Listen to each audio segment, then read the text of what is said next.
നമസ്തേ, സ്വാഗതം ബി2 ഓർഗാനിക്സിൻ്റെ 206-ാമത് എപ്പിസോഡിലേക്ക്. പണ്ടൊക്കെ ധാരാളമായിട്ട് കണ്ടുവന്നിരുന്നതും ഇപ്പോൾ എന്നാൽ വളരെ വിരളമായിട്ട് കണ്ടുവരുന്നതുമായിട്ടുള്ള മറ്റൊരു ചെടിയെ പറ്റിയിട്ടാണ് ഇന്നത്തെ വിശേഷം കേട്ടോ. മണൽ ചേമ്പ് അല്ലെങ്കിൽ എലിക്കിഴങ്ങ്, നിലച്ചെവി, അങ്ങനെ പല പേരുകളിൽ പല പ്രദേശങ്ങളിൽ അറിയപ്പെടാറുണ്ട്. പൊതുവെ നമ്മുടെ ഈ വേനൽക്കാലത്ത് അതിനെ കാണില്ല, കാരണം ഈർപ്പുള്ള സമയത്താണ്, ഈർപ്പുള്ള പ്രദേശത്തുമാണ് അതിനെ കാണുക കേട്ടോ. കിഴങ്ങ് വർഗ്ഗമാണ്, ചെറിയൊരു കുട്ടിച്ചേമ്പ് അങ്ങനെ തന്നെ പറയാം. കിഴങ്ങുകളൊക്കെ വളരെ ചെറുതും വെള്ള നിറത്തിലുള്ളതുമാണ്. ഔഷധാവശ്യങ്ങൾക്ക് മാത്രമാണ് ഇത് ഉപയോഗിക്കുന്നത്, ഭക്ഷണാവശ്യത്തിനായിട്ട് ഉപയോഗിക്കാറില്ല. ക്യാൻസറിന് പ്രതിരോധ ശേഷി കൂട്ടാനായിട്ട് ഇത് പല രീതിയിൽ ഉപയോഗിക്കാറുണ്ട് എന്ന് പറയാറുണ്ട് കേട്ടോ.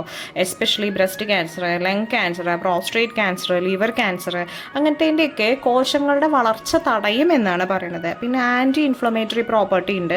നീർവീക്കം, വേദന, എസ്പെഷ്യലി സന്ധി വേദനയ്ക്കൊക്കെ ഇതിൻ്റെ കിഴങ്ങ് അരച്ച് പുരട്ടാറുണ്ട്.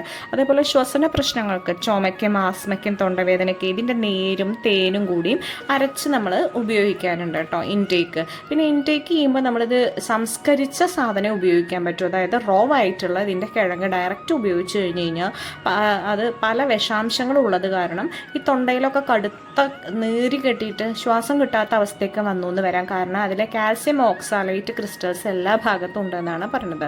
പിന്നെ ഗ്യാസ്ട്രോ സംബന്ധമായിട്ടുള്ള ഛർദി, അതേപോലെ ഗ്യാസ്ട്രിക് അൾസർ, ഡയേറിയ, വയറിളക്കം, അതുമാത്രമല്ല പ്രതിരോധശേഷി കൂട്ടാനും നമ്മൾ ഇതിൻ്റെ പല രൂപങ്ങളും അതിൻ്റെ പല രീതിയിലായിട്ട് നമ്മൾ ഉപയോഗിക്കാറുണ്ട്. അപ്പോൾ നമ്മുടെ വീടിൻ്റെയൊക്കെ പൂന്തോട്ടത്തിലും തൊടികളിലൊക്കെ കാണാം. എങ്കിലും അത് ഡയറക്റ്റ് ഒരിക്കലും നമ്മൾ ഇൻടേക്ക് ചെയ്യരുത്.